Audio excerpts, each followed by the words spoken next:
Hiya. Um, I have been seeing a quote everywhere and it has inspired me to do a reading for you. Um, it is a quote from Anais Nin, who said, "We don't see things as they are, we see them as we are." So coming at this from like a vibrational um stance. So it's saying like the lens that you are perceiving the world through is literally muddied by whatever state your energetic being is in, your emotional being is in. So I thought this would be quite fun maybe, healing to explore. So I'm going to break it down by astrological signs. So you're welcome to watch your sun, your moon, your rising, all of them, whichever one feels more resonant, stick with that. If none of them resonate, then the message isn't for you, and that's fine. There may be another reading somewhere on YouTube for you, or one of my readings later on. Okay. Hi, Scorpio, sun, moon, and rising. Okay, let's have a look at what lens you are seeing the world through. Ooh, this makes total sense. Probably one of the easiest cards to read.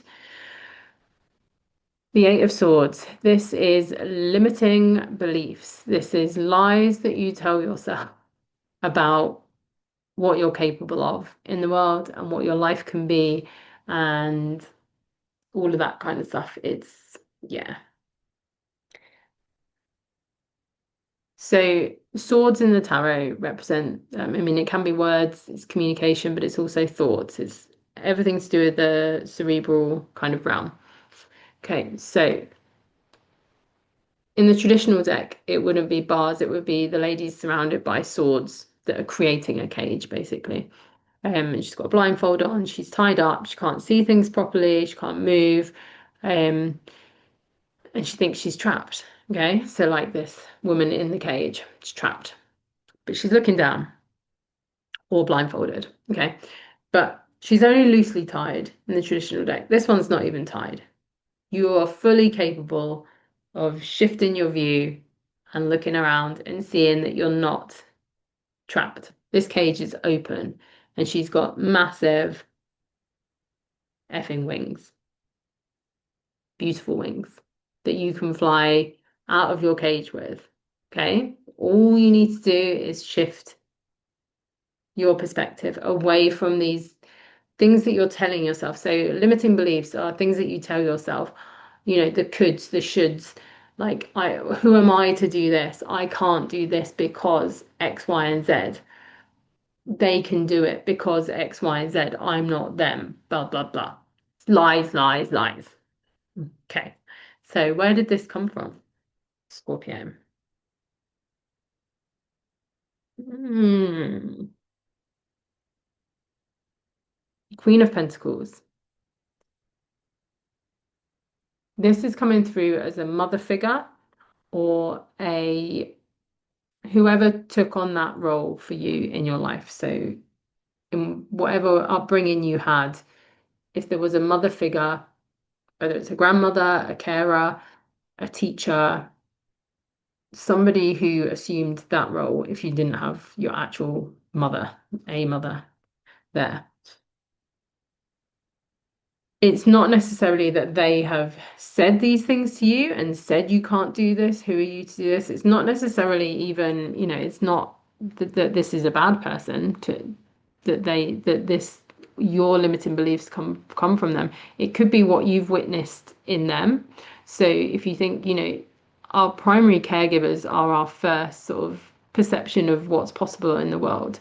So if your caregiver told themselves they couldn't do things or that they were limited in their scope of what was possible for them in life, then that to some extent becomes your truth because you haven't seen it modeled for you that anything is possible. So if I think back to sort of my childhood and people of my generation, we didn't have the internet. So it was like the scope of what was possible for you was only what you saw in the people in your local area. It was like, right, what can I do as a career? I could work in a shop, I could be a teacher, I could be a nurse, secretary, like the traditional female jobs. Um, apart from, if you saw stuff on telly, I could be a doctor, surgeon, things like that, detective.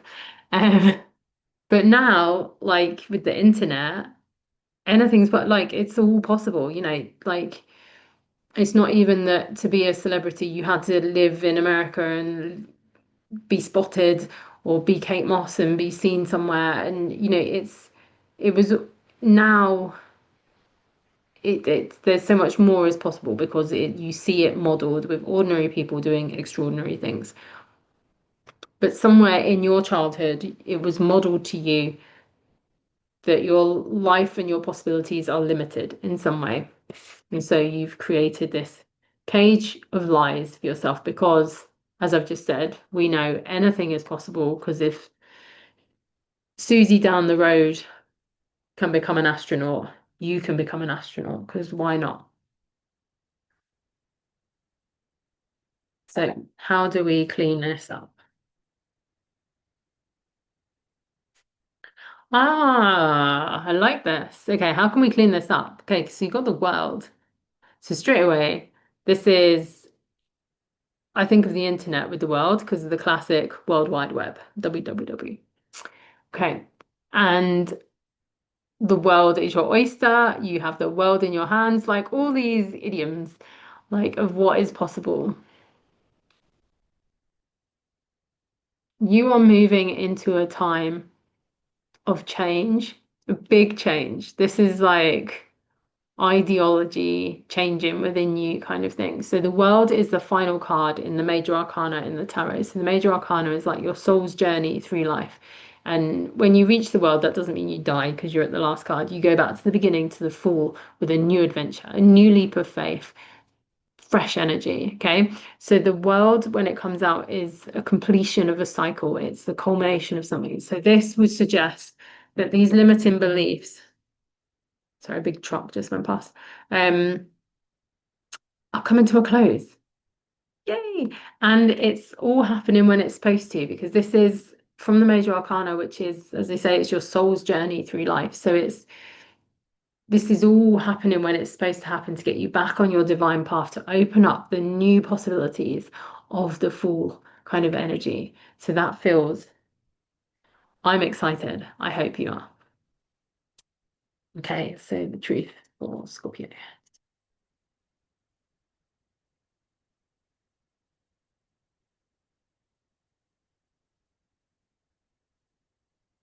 I like this. Okay, so I know it says Eva, but I'm getting Eve. Okay, like the first, arguably the first woman. We're gonna take Lilith out of it for a minute and just go with Eve as being the populist first woman in the Garden of Eden, surrounded by temptations.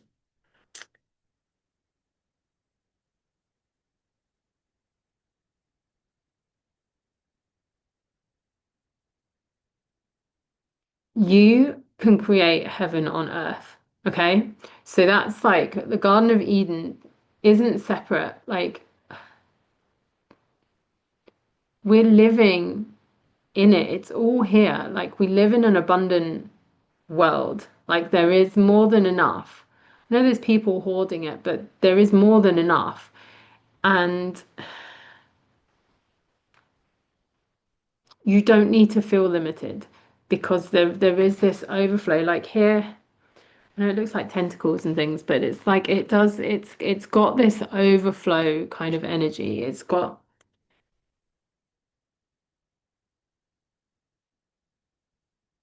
this abundance. And these plants, they look really, I'm going to say the word juicy. Like it just feels like juicy and voluptuous and full. There's this fullness here. Like this isn't like a starving energy here. Whereas this, I know she's quite full of vigor, but like she's naked and cold and it's, compared to this, which is so warm and full and voluptuous. That's the truth of where you're actually at. is that it's all possible, it's all here for you. Um, so I feel like, yeah, there's definitely something about using the internet to see what to explore, like get on Pinterest or whatever and see what do you want your life to look like? Like who do you aspire to be like? And just move to know that it's possible for you and move towards it because if it's if it's true for one person, like if you were saying what was true for this figure is true for you, then who's to say what's true for, I don't know, who's doing really well at the moment? It's hard to say. Margot Robbie. If it's true for Margot Robbie, it can be true for you. Do you know what I mean? She was on Neighbours and now she's a Hollywood star. Like, you might work at Tesco, but you could be the next Amazon CEO. Why not? Why not? The world is full of abundance, and you are just as worthy and capable of harnessing that as anybody else. So we are closing off the limited thinking, the bars. Who am I to do this? Who are you not to do this? Look at your wings. Fully capable. Okay, go. I'll see you soon. Bye.